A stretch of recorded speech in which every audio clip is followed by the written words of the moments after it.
So when I'm making soap, it's important to keep track of the temperatures. So you'll see I'm here checking the temperatures of both my oils and my lye. I prefer to soap somewhere in the 90s, and so once that has been achieved, my next step is to add my lye water, give it a little mix. At this point you'll see I'm using the emulsion blender just so I make sure that the oils and the lye water are mixed together, and check it every so often just to make sure that I've reached emulsion. Here you see me tapping the emulsion blender in the bowl just to help get rid of some of the air bubbles that might be trapped underneath it. And I blend a little bit, mix a little bit. One of the common mistakes that new soap makers can make is over mixing, and Lord knows I did that plenty of time.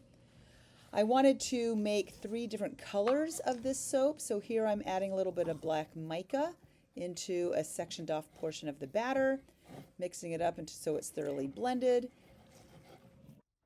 Here I'm using some cocoa powder to blend the other section of soap to give it a nice little brown, since this is a cocoa scented soap. I use a hand whisk. I don't want it to get too thick so that I can pour it nicely. I did add a little titanium dioxide to the rest of the batter so it'll have some white color. And here I was checking the trace, adding a little bit of the fragrance.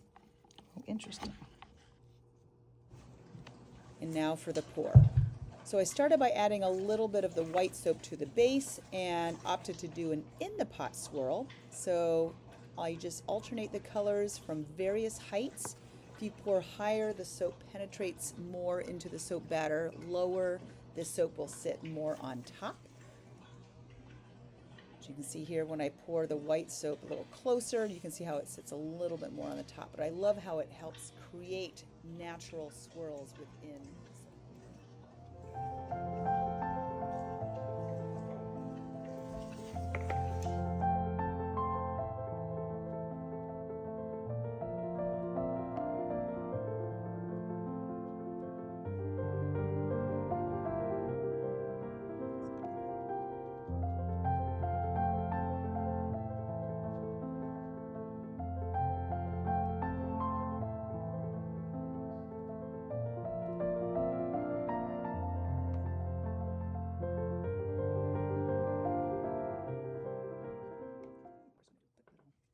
For kicks and grins, I decided I want to do a little bit of a hanger swirl, so I use this little cable tie and go through it a few times in a figure 8 and back and forth, and then called it good.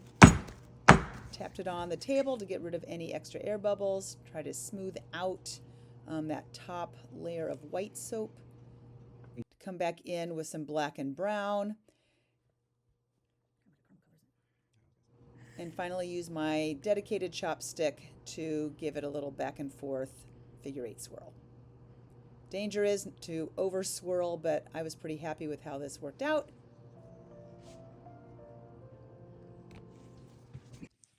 After about 30 hours or so in the mold, it's time to take it out, or so I think.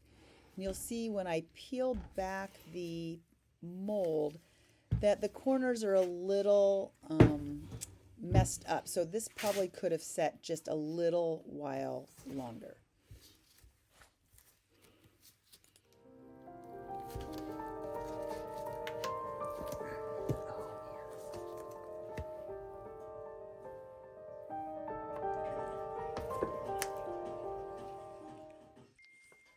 And now it's time for the cut.